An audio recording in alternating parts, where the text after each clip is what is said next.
Hi, I'm Lavana.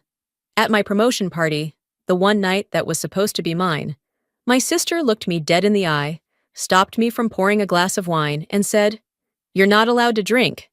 Everyone laughed, but they didn't know she was sleeping with my husband, that she was stealing from me, that the pregnancy she bragged about wasn't a miracle, it was a weapon. They didn't see the emails, the rumors, the fake accusations that nearly cost me my job. They just saw the fun sister. At my promotion party, my sister stopped me pouring wine and said, "You're not allowed to drink." The rooftop was glowing with that perfect kind of spring dusk, warm air, soft breeze, and string lights that made everything feel like a scene out of a romantic movie. For once, it felt like the spotlight was on me. I had worked 12 years at that company, climbed from admin assistant to HR director, and tonight was the first time I let people celebrate me. Not the team, not the company. Me. People clinked glasses and laughed. My boss gave a short toast. My assistant brought out cupcakes with edible glitter.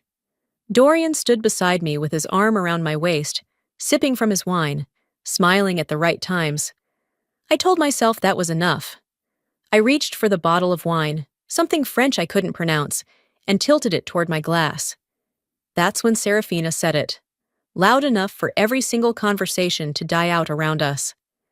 "You're not allowed to drink." At first, I thought she was joking, some weird overprotective sister thing, but she was standing there, tall, flawless, wearing a smug expression and that designer jumpsuit she never stops mentioning she didn't pay full price for. People laughed awkwardly. I looked around, still holding the bottle mid-air, my mouth slightly open. She smiled wider. "I mean, maybe Lavana's not telling us something?" She turned to Dorian. "You know, if she's planning to have a baby, this wouldn't exactly be the best time to start drinking." There it was. The air shifted. Someone chuckled nervously. Someone else murmured, "Oh, wow!" I placed the wine bottle back on the table, calmly, like my hand wasn't starting to shake, like my face wasn't hot with a rage I hadn't felt since we were kids. I looked at Dorian. He shrugged. "I shit you not." He shrugged. And that's when something inside me cracked a little. I smiled too. Not because it was funny, because it was familiar. Because Serafina always finds a way to do this, to cut me down without making it look like she's cutting me down. I smiled and nodded like a good hostess, like a good wife, like a good sister. The rest of the party is a blur. I smiled at people. I hugged coworkers. I cut the damn cupcakes. But inside, my stomach twisted. My mind wouldn't stop spinning that moment in a loop. Later that night, I sat on the couch next to Dorian while he scrolled through his phone. I brought up the thing we hadn't talked about in months. "So, have you thought any more about starting a family?" I asked, trying to keep it light. He didn't look up. "Babe, I told you, I'm not in the headspace for that right now. There's too much going on." Right, too much going on. He kept scrolling. I turned to him. "You know, the way Serafina brought it up tonight felt intentional." He sighed. "That's just how she is. You know that. God, if I had $1 for every time someone excused someone's bullshit with, 'That's just how they are,' I'd be on a yacht somewhere far away from this conversation." "She's my sister, Dorian," I said. "Not yours." He looked at me finally. "What's that supposed to mean?" "Nothing." I stood up. "Never mind." I got ready for bed in silence. And as I laid there, staring at the ceiling fan spinning in slow circles, something deeper than anger settled into my chest. It wasn't just tonight. It was 100 nights before it, 1,000 slights, 1,000,000 dismissals I'd swallowed like bad medicine. All those times I let her interrupt me, undermine me, make everything about her. And now, this? She made my promotion party, my one night, about a pregnancy that didn't even exist. She weaponized my silence. And Dorian, he didn't protect me. He didn't even blink. Maybe Serafina always knew how he felt. Maybe I was the only one still pretending I didn't. But the photo I saw on his phone the next morning, that changed everything. I hadn't meant to snoop, I wasn't that kind of wife. But when Dorian left his phone face up on the nightstand and jumped in the shower, the screen lit up, and instinct took over. A message previewed itself like it was meant for me to see. Serafina. Too much. I swiped before I could think. There she was, draped in a silk robe, hair damp, the kind of smirk that wasn't meant for a sibling's husband. The bathroom steam still lingered in the air, and the caption felt like a whisper straight into my spine. My hands turned cold. I didn't breathe. I locked the phone and set it back down, careful to place it exactly where it was. I walked into the kitchen and turned on the coffee machine with the calm of someone walking toward a storm, not away from it. I said nothing when he stepped out of the shower. He kissed my cheek. I didn't lean in. He made small talk. I nodded. My mind was already somewhere else, backtracking, connecting dots, seeing old moments under new light. I didn't sleep that night, or the night after. 2 days later, while Dorian was out running errands, I opened our joint bank account on my laptop. I wasn't even looking for anything specific, just following a thread I couldn't ignore anymore.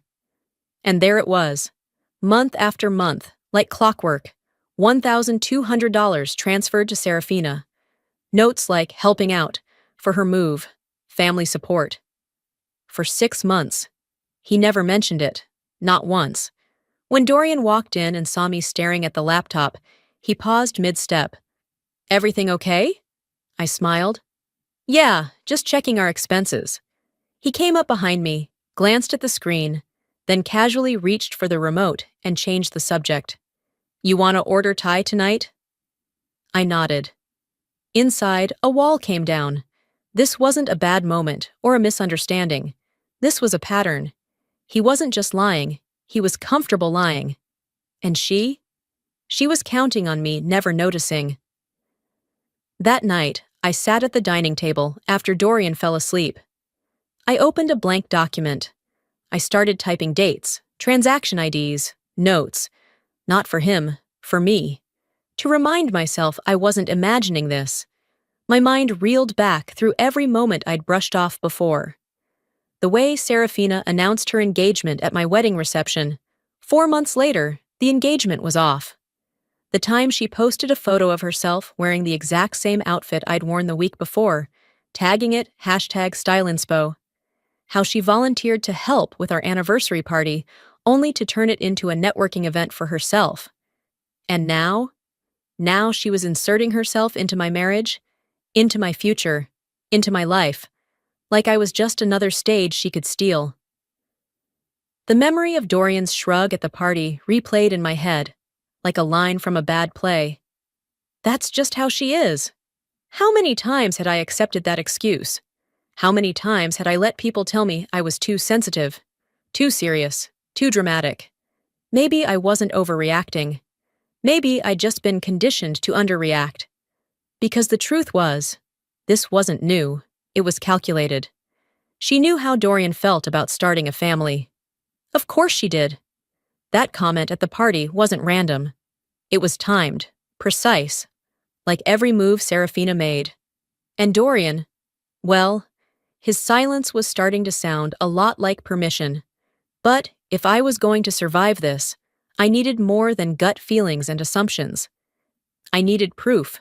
I needed the whole truth, not his version, not hers. The truth I could hold in my hands. And then Noelle found the flight ticket. That's when I stopped second-guessing myself. She came by that Saturday with a box of books she thought I'd want. We were sitting at the kitchen island, drinking coffee that had gone cold, when she mentioned finding something odd while cleaning out the spare room. It was tucked inside one of the old cookbooks, she said, casually pulling out a folded paper. Guess who took a little trip to New York last fall? I unfolded it slowly. My eyes scanned the details. Dorian W. Ellis. One way, Austin to JFK. Departed 4 months ago. Return flight, none listed. I froze. Serafina had posted that same weekend on Instagram. Her at a boutique hotel in Manhattan, claiming she was on a self-care solo retreat. There was a bathtub shot, a fluffy robe, room service for one. Noelle watched my face. You didn't know, did you? I shook my head. I couldn't even speak. I looked at the ticket again, like it might explain itself. But the dates, the timing, they said enough. This wasn't just some recent entanglement. They had a timeline, a setup, a secret routine. It wasn't an affair. It was an arrangement. I felt the world tilt slightly, not like falling, like waking up and realizing you've been standing in the wrong house, calling it home. Later that week, I visited Margot, Dorian's mother. I told myself it was for closure, for grounding. Maybe a part of me hoped she'd see what was happening and say, "We've got your back." But the air in her living room was cold before I ever sat down. Her smile was thin, forced. She poured tea like we were at a garden club. Then, out of nowhere, she said it. "You know, I just think it's strange you never told Dorian about the abortion." I blinked. "Excuse me?" She tilted her head, almost like she was confused by my reaction. "Well, that's what Serafina told us. That you terminated a pregnancy years ago and never said anything. She thought Dorian deserved to know." My skin went numb. That wasn't gossip. That wasn't tea. That was a wound. A private, painful decision from a life before Dorian, before I even met him. And now it was being passed around his family like a fun fact at brunch. I stood up. My chair barely made a sound, but everything in the room shifted. "I think I should go," I said calmly. "Levana," Margot began, but I didn't let her finish. I didn't slam the door. I didn't cry in the car. I drove home in silence, my fingers wrapped so tight around the steering wheel that my knuckles faded to white. That night, I opened my laptop. Again. I started a folder. I named it Timeline. I gathered everything, screenshots of bank transfers, the photo from Serafina, the boarding pass, the clipped quote from Margot. I began noting dates, tracking conversations, saving links. Each piece wasn't enough on its own, but together they painted something I couldn't unsee. This wasn't petty. This wasn't family drama. This was coordinated, calculated. She didn't just want Dorian. She wanted my credibility, my peace, my voice. I remembered her toast at our wedding. "Here's to Levana, the calm one, the steady one, the one who always keeps it together." It used to sound like a compliment. Now I could hear the bite underneath. She'd been framing me from the beginning. Every comment, every gesture, every time she called herself the fun sister. She didn't want to be my sister. She wanted to be me. But I wasn't going to keep playing her game in silence. This wasn't sibling rivalry. This was a campaign. Then came the dinner. The night Serafina announced it. The baby. It was supposed to be a regular Sunday dinner at Thatcher and Margot's house. Roasted chicken, mashed potatoes, a glass of wine or two. Nothing dramatic, nothing loud. Just family. I wore a navy dress and brought a bottle of wine, even though I didn't feel much like drinking. I hadn't seen Dorian all day. He said he had errands. He looked tired when he arrived, like he'd just run a marathon in his mind. He kissed my cheek like a stranger and sat across the table. The food was warm. The conversation was dull, safe, until it wasn't. Serafina tapped her spoon against her glass. That sharp little clink. I remember it echoing louder than it should have. "I just want to say something," she said, standing with a glowing smile that didn't reach her eyes. "It's been an emotional few months, and I didn't want to say anything until I was sure. But I'm pregnant." The room froze. Thatcher put his fork down slowly. Noelle blinked, confused. Margot gasped, one hand to her chest. And then Serafina looked right at me, straight through me, like I was made of glass. "And Dorian is the father." I didn't move. Someone let out a sound, maybe a laugh, maybe a cough. Then all the air seemed to get sucked from the room. My hands were resting in my lap. I felt them go completely still. My breath stayed locked somewhere beneath my ribs. I heard cutlery hit plates. A glass tipped over. Margot whispered something I couldn't make out. I didn't cry. I didn't scream. I didn't even blink. Because in that moment, my body did what it always did when the ground dropped beneath it. It shut down. And Dorian? He didn't deny it. Not a single word. Not a protest. Not a correction. He just sat there, looking away. Thatcher pushed back his chair with a loud scrape and left the table. No one followed him. Margot's lips trembled. "Dorian! Please tell me this isn't true." Dorian stared at his plate. "It wasn't supposed to happen this way." I didn't look at him. Noelle reached under the table, gently squeezed my hand. I don't know if she was trying to ground me or stop me from doing something reckless. Either way, it didn't matter. I couldn't feel my hand anyway. My mind detached. Everything around me slowed, like someone had taken a remote control and hit pause in the middle of chaos. In front of everyone, my in-laws, my sister, my husband, they shattered whatever was left of my dignity. She didn't just take Dorian, she took my voice.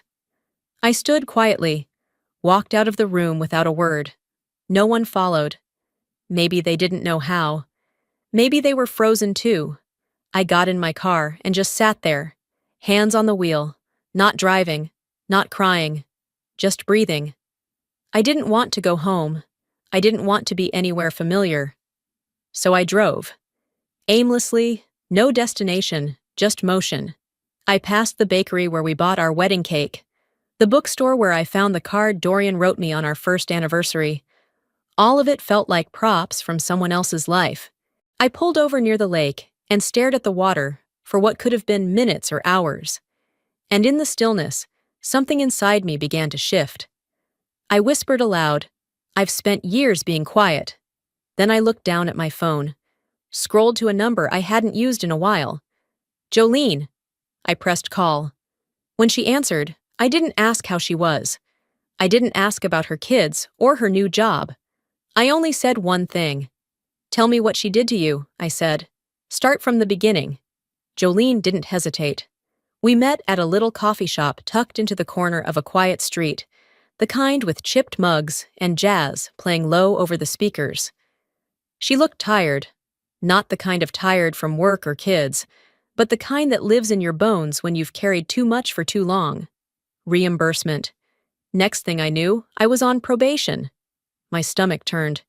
She told HR I was having an emotional breakdown and accused me of threatening a coworker. I didn't even know about the complaint until they called me in.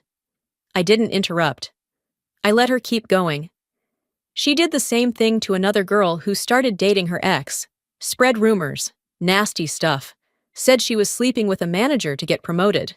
The girl ended up transferring departments just to escape the whispers. Jolene looked up at me, eyes sharp and sad. "She doesn't just want to win, Lavana. She wants to erase people, make them irrelevant. That's what she's doing to you." I nodded slowly. It fit too well. The timeline, the tactics, the way Serafina smiled while twisting the knife. And just like clockwork, the next hit landed. This time, at work. My manager, Natalie, called me into her office 2 days later. She looked uncomfortable, like she'd rather be anywhere else. "Someone submitted a formal complaint," she said, sliding a folder across the desk. "About your conduct with junior staff." My hands were steady, but my pulse ticked louder in my ears as I opened the file. Printed emails, long ones, accusing me of being harsh, belittling, entitled. There were references to team meetings, private conversations, some real, most not. The wording was sharp, calculated, but it wasn't mine, not the tone, not the rhythm, not the way I write. And buried in the language? Little Serafina-isms, phrases she used too often, words she once teased me for not knowing. Natalie said, "We're required to look into it, but I wanted to give you a heads up first." I nodded. "Thank you." I left the office with the folder under my arm and my jaw tight enough to ache. That walk back to my desk felt longer than it should have, like I was dragging the weight of everything I hadn't said. I sat down, opened my inbox, and quietly started forwarding emails to my personal account. She wanted my marriage. She wanted my family. Now she wanted my career. Number not this. That evening, I went to Serafina's apartment. She opened the door, wearing a cashmere cardigan and that same polished grin she always put on when she was ready to charm the devil. "Well, if it isn't the family favorite," she said sweetly, "to what do I owe the pleasure?" I walked in without being invited. She raised an eyebrow. "Oh, you're in a mood." I turned to face her. "You've done this to other people, Serafina. I know. I spoke to Jolene." Her smile didn't flinch, but her eyes sharpened. "You've spread rumors, planted lies, sabotaged jobs. It's not even about Dorian, is it? It's about control." She laughed lightly. "Poor Lavana, still pretending you matter." I stepped closer, calm, measured. "Keep pushing. You'll find out just how much I matter." She tilted her head, the corners of her mouth twitching. I didn't wait for her to respond. I walked out with more certainty than I had felt in weeks. She wouldn't stop unless someone stopped her. That week, the email landed in HR's inbox, and it was nuclear. I was in the middle of prepping for a one-on-one with a new hire when Natalie, my department head, knocked on the door and asked if we could talk privately. Her expression was clipped, tight around the jawline. She handed me a sealed envelope and didn't sit down. "There's been a formal complaint," she said, eyes flicking away. "Multiple, actually." Inside was a printed packet, at least 10 pages thick. Anonymous allegations, claims of emotional intimidation, retaliation, and favoritism. Accusations that I had bullied younger team members, manipulated promotion reviews, and abused my position. Each claim more absurd than the last, and disturbingly detailed. Someone had forged entire email chains, even included fake screenshots of messages I'd supposedly sent, dripping with hostility and arrogance. The voice in those emails wasn't mine, but it was close enough to raise doubt. "She's trying to make them believe I'm a monster," I whispered. Natalie folded her arms. "Until we finish a review, you'll need to take a leave of absence." It felt like the ground tilted.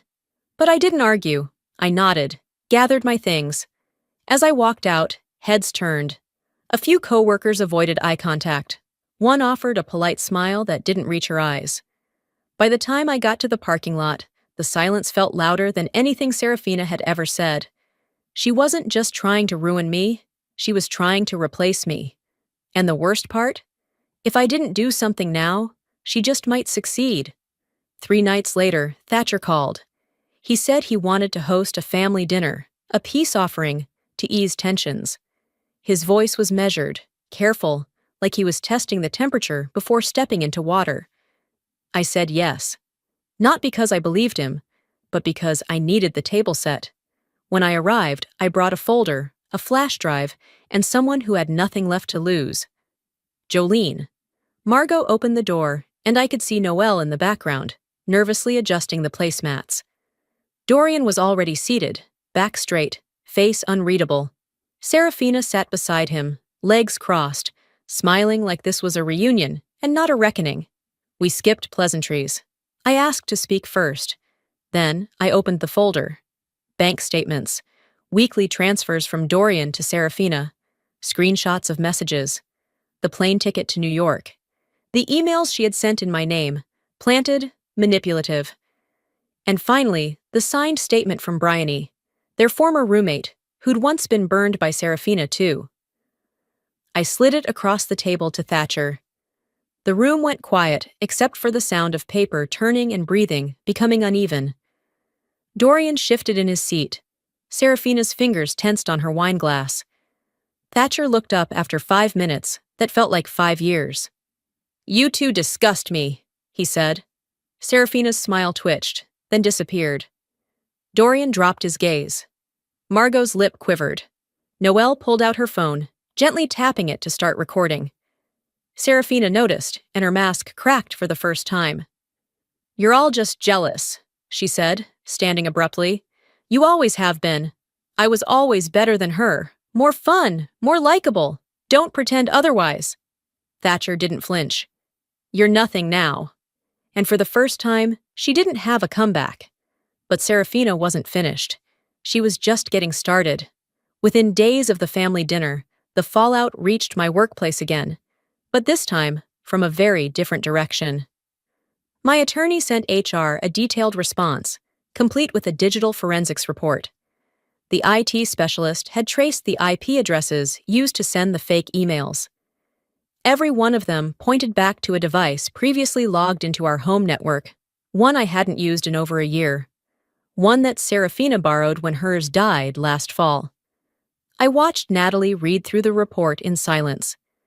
This time, her voice was steady when she said, "We're reversing the administrative leave for now." The tide was finally shifting. HR didn't apologize directly, but their tone softened. I could tell they knew. And Serafina? She panicked.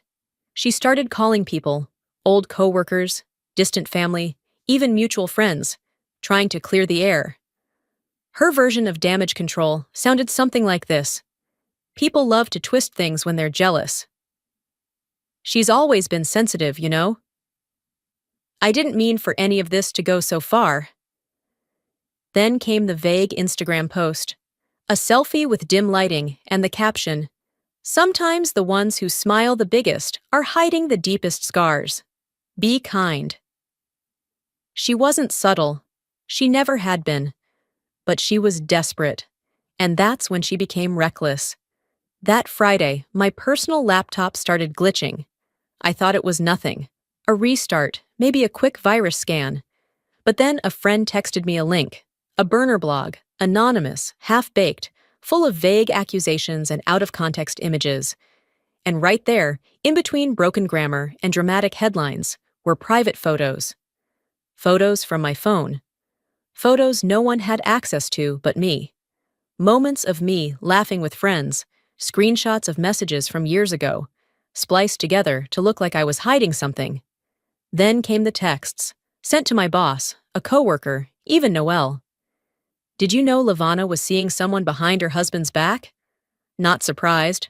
She's always had a reputation. Check her old job history, ask why she really left." It was frantic, sloppy, but it worked, just enough to stir doubt. Noelle called me. Her voice was tight. "She's spiraling," she said, "and she wants you to spiral too." I sat at my desk, staring at the chaos, and I felt it, righteous fury. Not because she was winning, but because she thought I would crumble now, after everything. So I did the one thing she never expected. I went public. I recorded a video, calm, composed. Just me, sitting on my couch, speaking directly into the lens. I've worked in HR for over a decade. I've helped employees through burnout, grief, workplace bullying. I never thought I'd face all three in my own life, at the same time, and from people I once called family. I didn't name names. I didn't need to. I ended with this. Silence isn't grace, and survival isn't weakness. Sometimes the strongest thing you can do is tell the truth, even when your voice shakes. I uploaded it to LinkedIn and closed the app.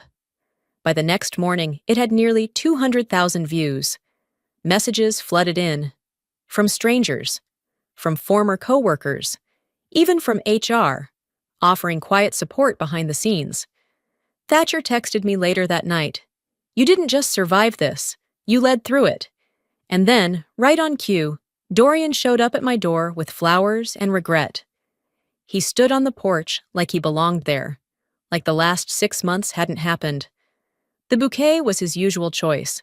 Lilies, my mother's favorite, not mine. A detail that used to make me smile. Now, it just told me how little he really knew me. "I messed up," he said, voice tight. "I was confused. She got in my head. I didn't know what I was doing." I didn't respond. "She's toxic, Lavana. You know that. She twisted things. I see it now." I let him speak. Let him circle his guilt like a man drowning in the shallow end. "I never stopped loving you," he whispered. "I was just lost." I tilted my head, not out of sympathy, but to really look at him. For the first time in a long while, I saw the boy he still was, not the man he never became. "No one forced you, Dorian," I said evenly. "No one made you lie, or cheat, or stay silent while she humiliated me in front of our family. His eyes welled, but I stayed dry. I had cried all my tears long before this moment. "You didn't just choose her," I said. "You erased me." He reached for my hand, and I stepped back. Then I handed him the manila envelope. Inside, divorce papers, signed, dated, clean. He looked down at them like they'd burned him. "I won't fight you," he murmured. "You already did," I said. "You just lost before you realized it." I closed the door before he could say anything else. Across town, Serafina's world was folding in on itself. Thatcher cut all contact. Margot changed the locks and blocked her number. Noelle had quietly sent Bryony's written statement to the HR department that had once placed me on leave. Then came Jolene's affidavit. Legal action moved quickly. Her lawyer served Serafina at her gym. Ironic, considering it was the one place she always claimed to be centered. She tried to deny everything, of course. But the evidence was relentless. Screenshots, statements, IP logs, transactions. Her carefully curated image cracked. She was dropped from a panel she was scheduled to host. 2 of her PR clients pulled out. A whispered pause became a quiet blacklisting. She tried to disappear, to reset in another city. But reputation follows you when the wreckage is this big. And me? I didn't post about it. I didn't dance on her ashes.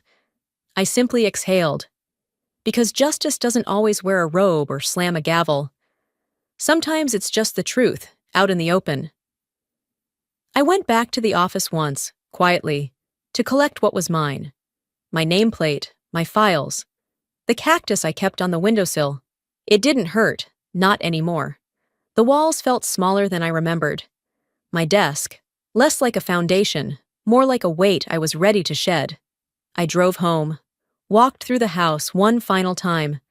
Every photo, every pillow, every detail held something I no longer wanted to carry.